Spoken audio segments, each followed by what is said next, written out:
The security guard reached for Adrian's temporary badge, then stopped. Recognition flashed across his face. "Sir," he whispered, lowering his voice, "the executive entrance is on the other side of the building." Adrian held his gaze for one quiet second. "Today I am." Before the guard could answer, a sharp voice cut across the marble lobby. Temporary employees use the service entrance. Dozens of workers streamed past without slowing down. Some glanced at Adrian's rain-spotted jacket and cheap briefcase. Most looked straight through him. Almost nobody recognized the man who had landed in New York less than 12 hours earlier. Aside from a handful of senior security staff, no one knew he had spent 8 years expanding Cole Meridian overseas. And nobody suspected that the overlooked new employee at the security gate would be announced as their chief executive officer the following Monday. Adrian had returned for one reason: to discover what his family's company looked like when no one important was watching. His badge flashed red again. A department manager sighed loudly. "This is why we should stop hiring people without proper experience." Then a woman stepped out of the crowd. She wore a faded blue blouse, carried 2 paper cups of coffee, and had an employee folder pressed against her chest. "He is with operations," she said. The manager frowned. "And you know that, how I do not," she replied. "But I know his first day should not begin with everyone deciding he does not belong here." She placed 1 coffee on the security desk, scanned her employee badge, and signed the temporary access form beneath the words, "Departmental Sponsor, Maya Bennett." Adrian watched her return the pen. Sometimes character reveals itself in moments too small for anyone else to notice. Maya handed him a cracked plastic badge holder. "Welcome to Cole Meridian. Why did you help me?" She shrugged. "Because everyone deserves one open door." What Maya did not know was that Adrian had come to find the truth about the company. And within minutes, she had already shown him where to start. "I'll remember the cracked badge holder for the rest of my life." Not because it was worth anything, because that tiny piece of plastic quietly answered the question Adrian had flown 3,000 miles to ask. What kind of company had his family really built? The elevator doors slid open with a soft chime. Maya led Adrian into the operations department, where rows of gray cubicles stretched beneath bright fluorescent lights. Computer keyboards clicked steadily. Phones rang without pause. A television mounted near the ceiling displayed delivery routes moving across a digital map of the country. "This is your desk," Maya said, pointing to a workstation tucked beside a filing cabinet. It was the smallest desk in the department. The chair wobbled. The monitor flickered every few seconds. Adrian smiled anyway. "I have worked with worse," Maya laughed. "Give it an hour." She was right. Within minutes, people began dropping work onto his desk without even asking. "Can you organize these shipping invoices?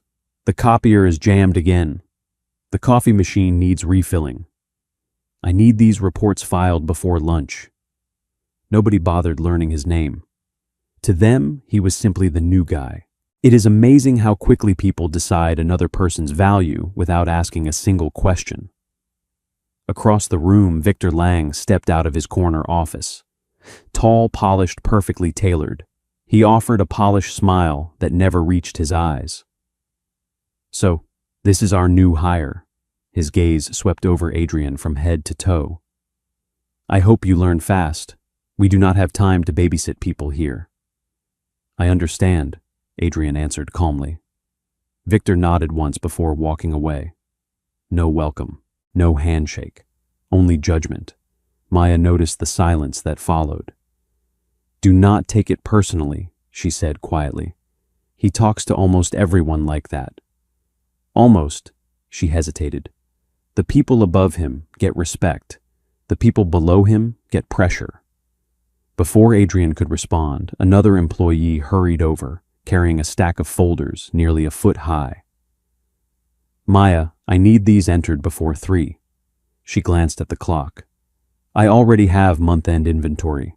I know, but you are the only one who will actually finish it. The man walked away before she could answer. Adrian watched as Maya quietly added the folders to an already overflowing desk.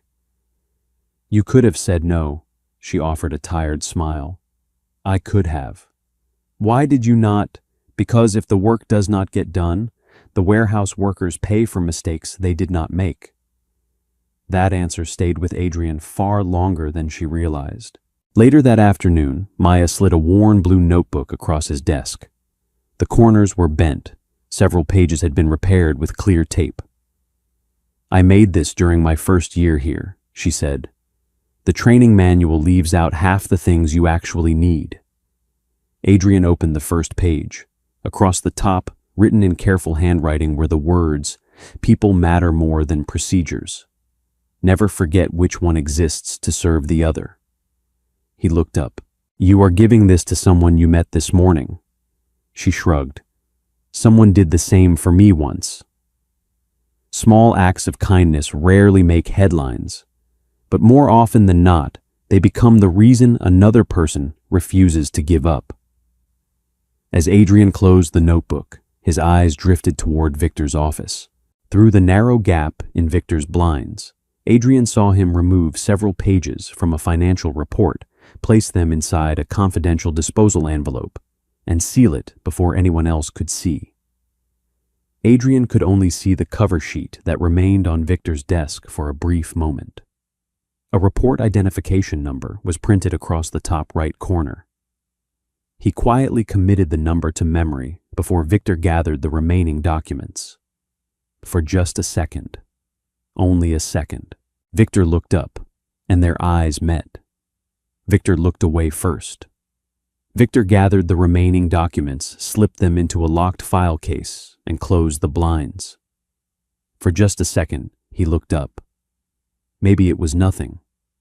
Or maybe Adrian had just witnessed the kind of small detail that changes the ending of an entire story. The next few days settled into a routine. Adrian arrived before sunrise. He stayed long after most of the lights had gone dark. Nobody noticed. People only noticed him when they needed something. By Wednesday afternoon, he had organized hundreds of shipping invoices, corrected inventory errors that had gone unnoticed for weeks, and identified a formula error in a freight cost spreadsheet that had gone unnoticed for nearly 6 months, then sent Maya a corrected test version instead of changing the live file himself. Not once did he point it out. He simply fixed the problem and moved on. Meanwhile, Maya seemed to be everywhere. She answered calls from frustrated warehouse supervisors. She calmed angry customers. She trained 2 new hires while finishing her own deadlines. When the cleaning staff accidentally spilled coffee across a stack of printed reports, everyone complained. Maya was the only one who grabbed paper towels and knelt beside them. It was an accident, she said gently. We can print another report. The elderly custodian looked at her with grateful eyes. Thank you. Simple words. Sometimes they weigh more than bonuses or promotions. Late Thursday evening, the office had almost emptied.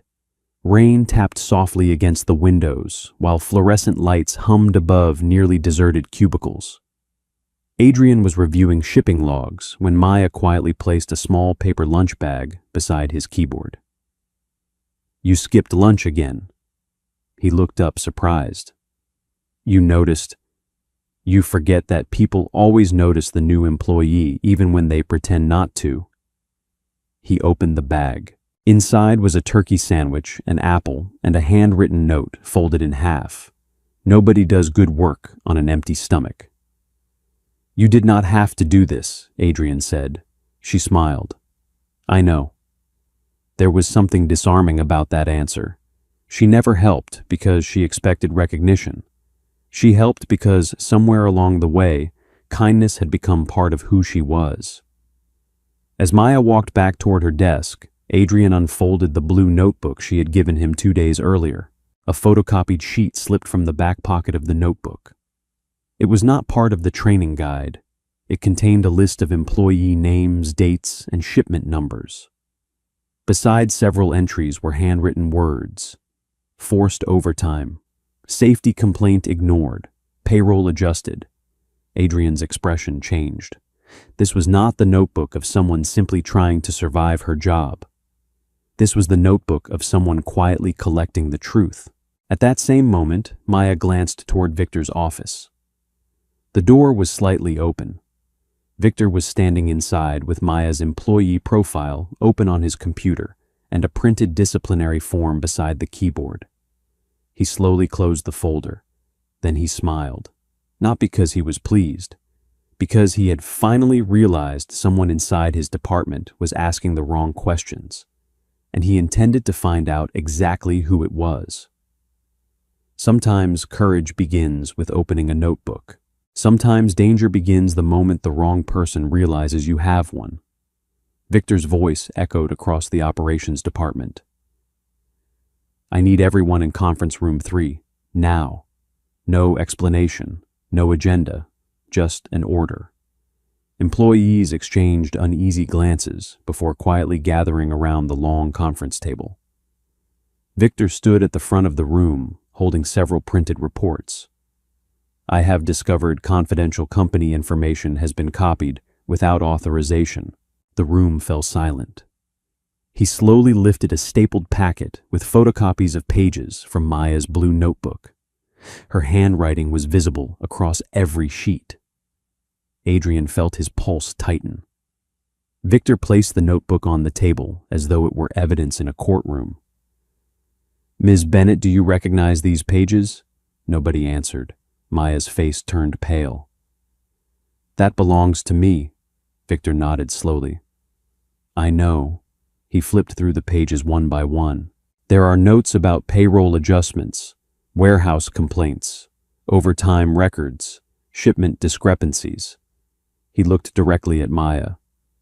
Would you like to explain why you have been collecting internal company information? Maya remained calm. I have been documenting problems that management has ignored. Victor smiled.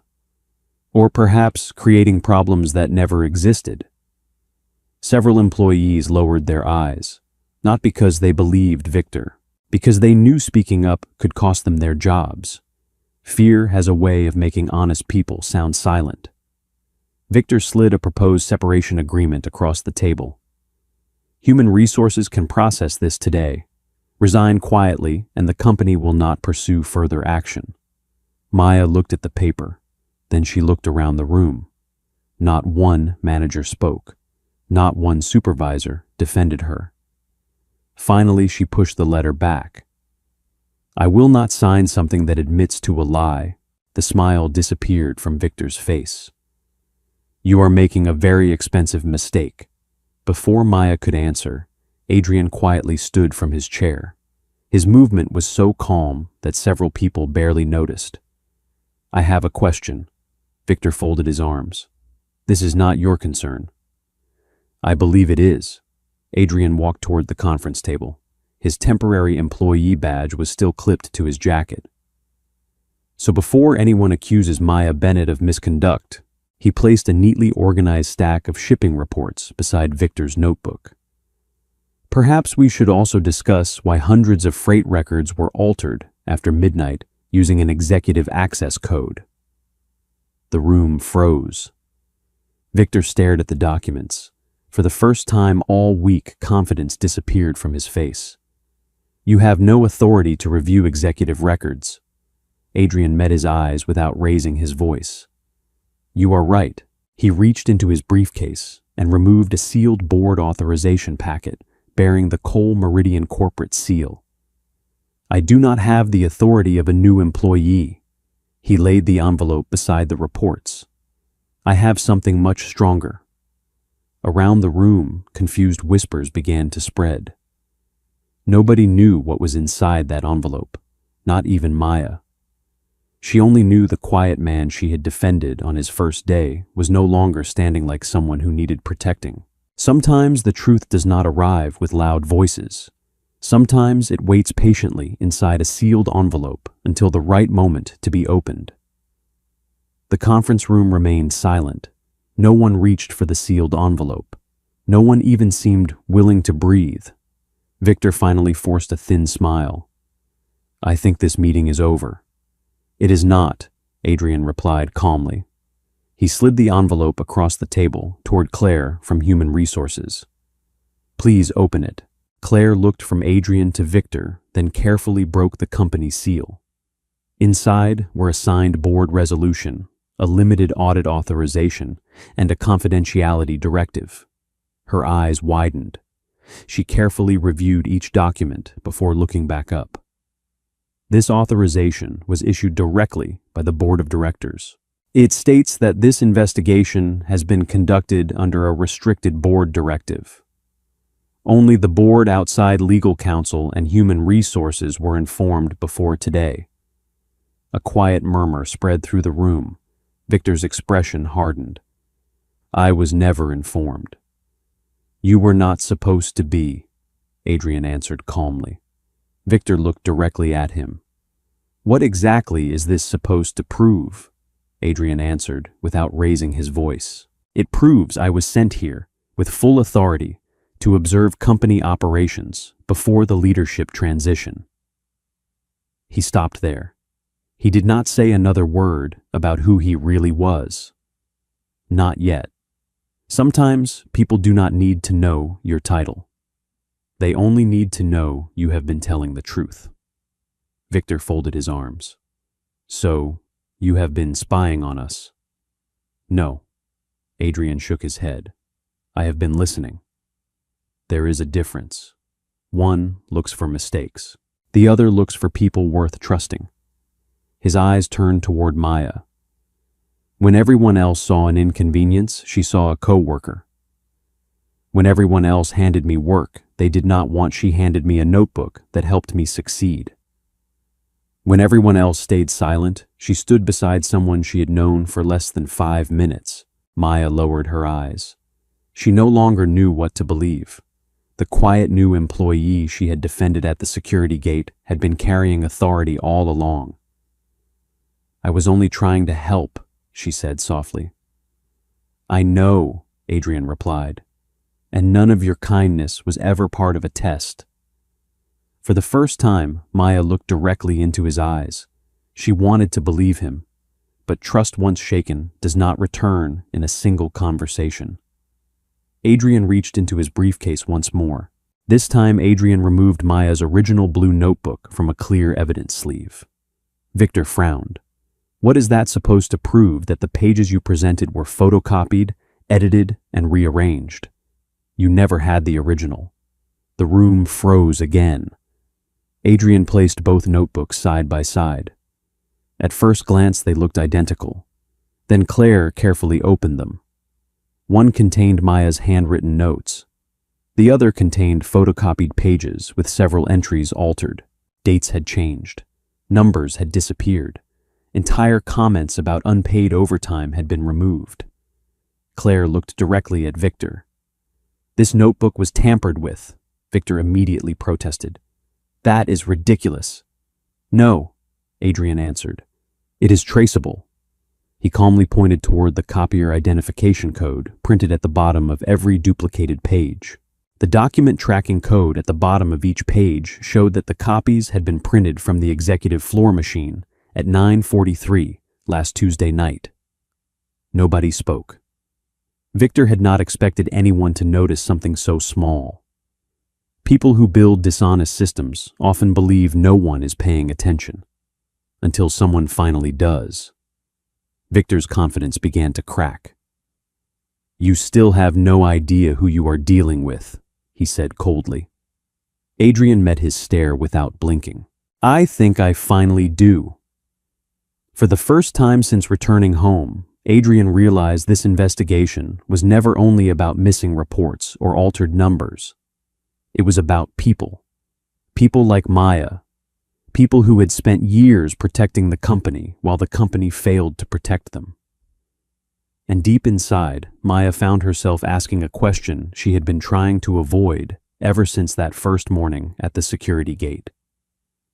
Who was Adrian Miles? Really? The answer was closer than anyone in that room could possibly imagine. No one left the conference room immediately. The silence lingered long after the meeting ended. Some employees quietly returned to their desks. Others avoided looking at either Maya or Adrian. Fear does not disappear in a single afternoon. It simply learns to whisper more softly. As people gathered their belongings, Claire approached Adrian. "The board wants daily updates," she said carefully. "Everything from this point forward stays confidential." Adrian nodded. "I understand." She hesitated before lowering her voice. "Be careful. Victor has been in this building for 15 years. He has friends in places you would not expect." Then she walked away. Across the room, Maya was slipping the blue notebook back into her bag. She looked exhausted, not relieved, not victorious, just tired. Adrian walked over. "I owe you an apology." She looked up. "For what?" "For not telling you the whole truth." She studied him for a long moment. "You still are not." He smiled faintly. "No." She crossed her arms. "So what happens now?" Adrian reached into his briefcase and placed a thin folder on the desk between them. "I want you to help me." She frowned, but did not touch it. "Help you do what?" "Finish what you started." Slowly, she opened the folder. Inside were temporary authorization papers approved by the board of directors. They granted her protected access to payroll records, warehouse reports, and executive audit files that had been hidden from ordinary employees for years. She looked back at Adrian in disbelief. "You are giving me access to all of this. I am giving you the chance to prove what you have been trying to prove all along." She remained silent. "I am not offering charity," Adrian continued. "I am offering responsibility." That difference mattered. People grow stronger when someone believes in their ability, not when someone simply rescues them. Maya slowly closed the folder. "If I accept, you will be covered under the company's whistleblower protections, and outside counsel will document every step. And Victor, he will know someone is finally looking." She exhaled slowly. "You realize this could end my career?" Adrian nodded. "I know." "And yours?" For the first time since arriving at Cole Meridian, Adrian looked away. "My career is not the thing I'm most worried about." Maya noticed something in his expression she had never seen before. Not confidence, not authority, guilt. As though the problems inside this company were somehow personal. Maya closed the folder and slowly pushed it back across the desk. "I need one honest answer before I say yes." Adrian nodded. "Go ahead." She met his eyes. "When we first met, were you ever just Adrian?" He did not answer immediately. "I came here to investigate this company," he paused, "but I never expected to meet someone like you. The investigation was planned. My respect for you was not." The room fell silent. Maya studied his face for several long seconds. Finally, she pulled the folder back toward herself. "I will help with the investigation." She offered a faint smile. "But trust is going to take longer." Adrian nodded without hesitation. "I understand." That evening, the two of them remained in the nearly empty office, long after everyone else had gone home. Boxes of archived files surrounded them. Payroll reports, shipping records, warehouse schedules. Hour after hour, they compared signatures, delivery times, and financial transactions. Just after 10 o'clock, Maya stopped turning pages. "Adrian," he looked up. "What is it?" She pointed to 3 contracts signed almost 6 years earlier. Every contract had been approved under the same executive authorization. It did not belong to Victor Lang. At the bottom of each page was the signature of Edward Cole, Adrian's father. The documents did not prove Edward had known about the fraud, but they proved the system had begun under his authority. Adrian's father, the founder of the company. The color slowly drained from Adrian's face. Sometimes the hardest truth is not discovering that a company has been broken. It is discovering that the cracks began inside your own family. And for the first time since returning home, Adrian realized this investigation was no longer about exposing one dishonest executive. It was about confronting a legacy he had never imagined questioning. The next morning, the atmosphere inside Cole Meridian felt different. Conversation stopped whenever Maya walked past. People who had greeted her every morning suddenly found reasons to look at their computer screens instead. Rumors always travel faster than facts, especially inside a company where fear has become part of the culture. Someone had already started whispering that Maya had secretly been working with the board of directors. Others claimed she was using Adrian to secure a promotion. By lunchtime, the story had changed again. Now she was being called a traitor. Maya quietly carried her lunch to the rooftop terrace, hoping for a few minutes of silence. She barely touched her sandwich. A few moments later, Adrian stepped outside. He carried 2 paper cups of coffee. "The cafeteria was crowded," he said, with a faint smile. She accepted the cup, but kept her eyes on the city skyline. "You should not be seen with me. I do not decide where I stand based on rumors." She looked at him for a long moment. "That sounds easy for someone with authority." His smile faded. "You still think I have more authority than you?" "You do." "No." He shook his head gently. "I have more responsibility." There was a difference. One gives people power. The other demands they carry its weight. For several seconds, neither of them spoke. Finally, Maya broke the silence. "I found something else last night." She removed a folded document from her notebook. "It is another payroll adjustment." Adrian studied the page. The names belonged to warehouse workers who had reported repeated safety violations. Within weeks of filing those complaints, every one of them had either resigned or been dismissed. None had received severance pay. "This was deliberate," Maya whispered. Adrian nodded slowly. "It was systematic." Before either of them could say another word, Adrian's phone vibrated. It was Claire. "The board has moved tomorrow's meeting forward. They want us upstairs immediately," she said. "Victor submitted his complaint before we could complete the review." "You need to come upstairs immediately." "Did something happen?" Victor moved first. Adrian's expression hardened. "What did he do?" "He submitted evidence accusing Maya of stealing confidential corporate records." Maya closed her eyes. "So this is how he plans to stop us." Adrian folded the document and slipped it carefully into his briefcase. "No," he looked directly at her. "This is how he plans to scare you." She forced a small smile. "It might work." Adrian remembered the words Maya had spoken on his very first morning. Everyone deserves one open door. Now it was his turn to stand beside the person who had once stood beside him. As they walked toward the executive elevators together, neither of them noticed Victor watching from the opposite end of the hallway.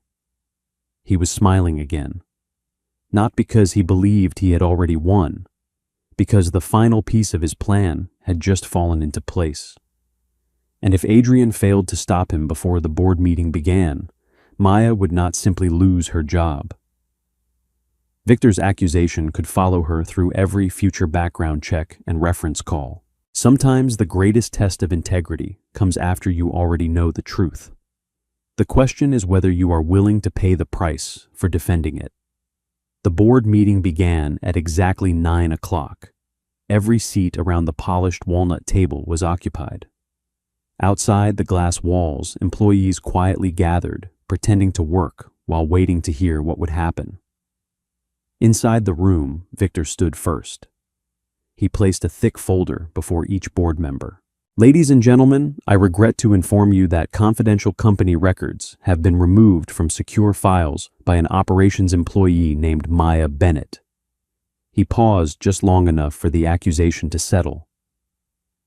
I also have reason to believe an outside investigator encouraged these actions. Several board members exchanged uneasy glances. Claire remained silent. She simply watched Adrian. Victor smiled with quiet confidence. If we allow this kind of behavior to continue, the integrity of Cole Meridian will be permanently damaged. Before anyone could respond, Adrian slowly stood. I agree. The room turned toward him. Victor looked almost pleased. For once we are on the same side. No, Adrian replied evenly. We are talking about two very different kinds of integrity. He walked to the center of the room, carrying only 3 items: a cracked temporary badge, a worn blue notebook, and a transit card with 1 week of rides remaining. The same card Maya had quietly given him because she thought he could not afford transportation. He placed them gently on the conference table. These are the most valuable things I received during my first week at this company. Several board members looked confused. They are not valuable because of what they cost. They are valuable because they reveal how people are treated when they believe nobody important is watching. Adrian turned toward Maya. She stood quietly near the back of the room, still wearing the same employee identification badge she had carried for 4 years. This woman did not steal company records. She protected employees who had no voice. He opened the blue notebook. Page after page documented unpaid, overtime ignored safety reports, altered payroll records, and shipment irregularities. Then Adrian connected his laptop to the conference room screen. Electronic access logs appeared. Security camera timestamps, document histories, every altered file, every deleted report, every unauthorized executive login. One name appeared again and again: Victor Lang. The room became perfectly still. Victor finally slammed his hand against the table. You cannot prove I acted alone. I know, Adrian answered, because you did not. Claire rose from her seat. Mr. Lang, effective immediately, you are being placed on administrative leave, pending an independent forensic audit. 2 members of corporate security stepped quietly into the conference room. One collected Victor's executive access badge. The other asked him to surrender his company laptop and phone until the investigation was complete. Victor looked around the room. No one spoke. For the first time in many years, authority had shifted away from him. He opened the final file. 6-year-old contracts carrying Edward Cole's signature appeared on the screen. A quiet gasp moved around the room. Adrian did not look away. My father approved decisions that allowed this culture to begin. His voice remained steady, even though the words clearly cost him. I cannot change what he signed. But I will never hide it. Real leadership is not protecting a family name. It is protecting the people who trusted that name. The chairman slowly stood. Mr. Adrian Cole. Every employee outside the conference room froze. For the very first time, they heard the name spoken aloud. Maya felt her heart sink. The temporary badge, the cracked badge holder, the shared lunches, the long nights searching through payroll records. Every moment replayed in her mind. She had known Adrian was hiding something. She had never imagined he was the man about to lead the entire company. She did not feel impressed. She struggled to reconcile the quiet man she had trusted with the leader standing before the board. For the first time, she understood why every difficult question had mattered so much to him. The board unanimously confirms your appointment as Chief Executive Officer of Cole Meridian, effective immediately. Silence swept through the building.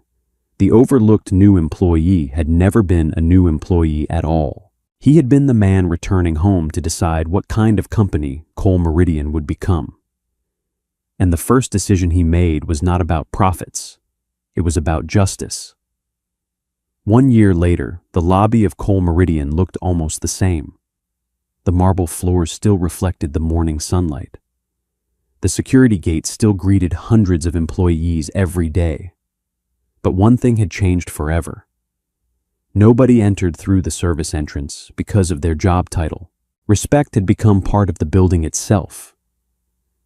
Near the reception desk stood a small glass display. Inside were 3 ordinary objects: a cracked temporary badge, a worn blue notebook, and a transit card that had long since expired. Visitors often walked past without noticing them. Employees never did. Beneath the display was a simple inscription: "Leadership begins with how we treat people who can do nothing for us." Sometimes the smallest objects preserve the greatest lessons. After an independent audit confirmed financial misconduct, payroll manipulation, and falsified records, Victor Lang was terminated. The findings were referred to the appropriate authorities. The company also released a public report acknowledging that several harmful policies had begun years earlier, including decisions approved under Edward Cole's leadership. Adrian insisted on publishing the findings. Not because it was easy, because honesty was the only place real trust could begin again. Many people expected the new chief executive officer to celebrate with expensive parties and bold announcements. Instead, Adrian invested in something far less glamorous.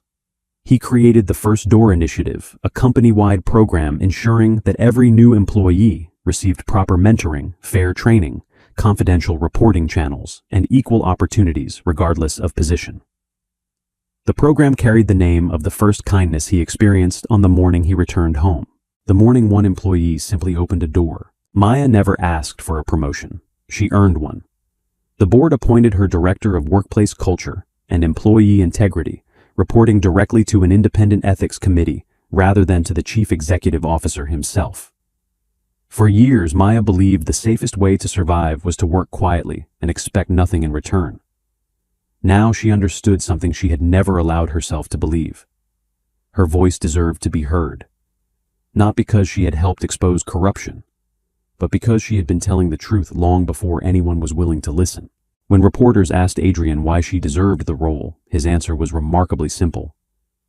"She protected this company long before I had the courage to." Maya later smiled when she heard those words. "I only did what I hoped someone would have done for me." "Years ago, someone opened a door for me," Maya said. "I only made sure it stayed open for someone else." Some kindness changes one person. Some kindness changes an entire organization. Neither of them rushed into a relationship after the investigation ended. They spent months rebuilding trust, respecting professional boundaries, and allowing the company to complete its reforms before bringing their friendship outside the office. By then, Maya no longer reported to Adrian. She reported directly to the independent ethics committee. Only after that did Adrian finally ask if she would like to have dinner with him. This time, not as a chief executive officer and an employee, simply as Adrian and Maya. Late one evening, after another long day, Adrian found Maya standing beside the glass display. She was looking at the cracked badge holder. "I cannot believe you kept it," she said softly. "I almost threw it away that first morning." "I am glad you did not." He reached into his jacket and carefully placed something in her hand. It was the handwritten note she had slipped into his lunch bag months earlier. "Nobody does good work on an empty stomach." The paper had become worn along its folds. "You kept this too, every day." They both laughed, not because the note was extraordinary, because it reminded them where everything had begun, before titles, before board meetings, before anyone knew the truth. Adrian looked toward the entrance, where another nervous new employee was struggling with a temporary badge. Without saying a word, Maya walked over and held the security gate open. Adrian followed and held the second door. The new employee smiled with quiet relief. Neither of them mentioned who they were. They did not need to, because the strongest leaders are not remembered for the doors that opened for them. They are remembered for the doors they chose to hold open for someone else. And perhaps that leaves all of us with one simple question. The next time someone walks through the same door you once walked through, will you judge the badge they are wearing or the character they are carrying?